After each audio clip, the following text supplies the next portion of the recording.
అందరికీ నమస్కారం అండి. Welcome back to our channel. Devi నవరాత్రుల్లో 11వ రోజు అమ్మవారిని ఏ రూపంలో అలంకరించుకోవాలి, ఏ నైవేద్యం సమర్పించాలి, ఏ రంగు చీరను ధరింపజేయాలి, ఏ మంత్రాన్ని పఠించాలి, ఏ సమయంలో పూజ చేసుకోవాలి, అలాగే అమ్మవారి యొక్క విశిష్టత ఏంటి, ఇంకా ఏ పుష్పాలతో పూజించాలి, ఈ రోజున ఏ దానం చేస్తే మంచిది, తిథి, నక్షత్రం అన్ని విషయాలు ఈ వీడియోలో తెలియజేస్తానండి. దేవీ శరణ్ నవరాత్రుల్లో 11వ రోజు 2025వ సంవత్సరం అక్టోబర్ 2వ తేదీ గురువారం రోజున ఈరోజు తిథి వచ్చేసి దశమి తిథి అండి. విజయవాడలోని ఇంద్రకీలాద్రిపై దుర్గమ్మ శ్రీ రాజరాజేశ్వరి దేవి అలంకారంలోను, శ్రీశైలంలోని బ్రహ్మరాంబికాదేవి నిజరూప దర్శనంతో భక్తులకు దర్శనమైతే ఇస్తారండి. ఆశ్వయుజ శుద్ధ దశమినే దీన్ని విజయదశమి అని కూడా అంటారు. శరన్నవరాత్రి ఉత్సవాల్లో అమ్మవారి అలంకారంలో చివరిది రాజరాజేశ్వరి దేవి అలంకారం. రాజరాజేశ్వరి దేవి సకల భువన బ్రహ్మాండలకు అమ్మ ఆరాధ్య దేవత. మహాత్రిపుర సుందరి దేవిగా ఈ దేవత త్రిపురాంతరంలో పూజలు అందుకుంటుంది. అమ్మను అపరాజితాదేవిగా కూడా భక్తులు పూజించే ఆచారం అయితే ఉన్నది. పరమశాంతి స్వరూపంలో చిరునవ్వులు చిందిస్తూ చెరుకుగడ చేతిలో పట్టుకొని ఆమె దర్శనమైతే ఇస్తుంది. మణిద్వీపంలో త్రిపురంలో నివాసం ఉండే ఆమెను చింతామణిగాను పిలుస్తారు.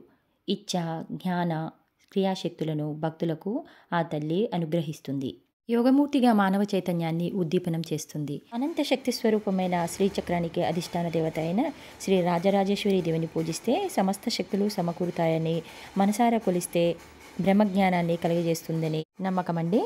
దసరా ఉత్సవాల్లో సంపూర్ణ పుణ్యాన్ని భక్తులందరికీ అందించే చల్లని తల్లి దుర్గమ్మను రాజరాజేశ్వరి దేవి అలంకారంలో దర్శిస్తే సకల శుభాలు, విజయాలు లభిస్తాయి.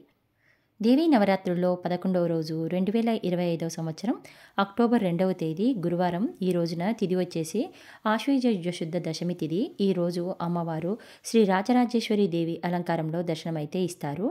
ఈరోజు పూజ చేసుకోవాల్సిన శుభ సమయం వచ్చేసి ఉదయం 4:18 నుంచి 9:56 వరకు అయితే ఈరోజు పూజ చేసుకోవచ్చండి. అమ్మవారికి సమర్పించవలసిన నైవేద్యం వచ్చేసి శాకాన్నము, దద్దోజనము, మహానివేదన. ఈరోజు అమ్మవారికి ఆకుపచ్చ రంగు చీరనైతే ధరింపచేయాలండి. పుష్పాలు వచ్చి ఎర్రని పుష్పాలు, తెల్ల కలువలు, కుంకుమతో అమ్మను అర్చన చేస్తారు. నవదుర్గా స్తోత్రాలు, సప్తసతి స్తోత్రము, లలితా సహస్రనామాలు పారాయణం చేయాలి. ఇంకా నేను స్క్రీన్పై చూపిస్తున్న అమ్మవారి మంత్రాన్ని పఠించండి. ఇంకా ఈరోజు అమ్మవారిని పూజించడం వల్ల భవబంధాలు తొలుగుతాయి. ఈ రోజున విజయదశమి సాయంత్రం శమి పూజ నిర్వహించుకోవడానికి శుభ సమయం వచ్చేసి 4:12 నుంచి 7:24 లోపు అయితే మనం పూజ నిర్వహించుకోవచ్చండి. రోజు విజయ ముహూర్తం వచ్చేసి మధ్యాహ్నం 1:50 నుంచి 2:30 లోపు అయితే విజయ ముహూర్తం అయితే ఉందండి.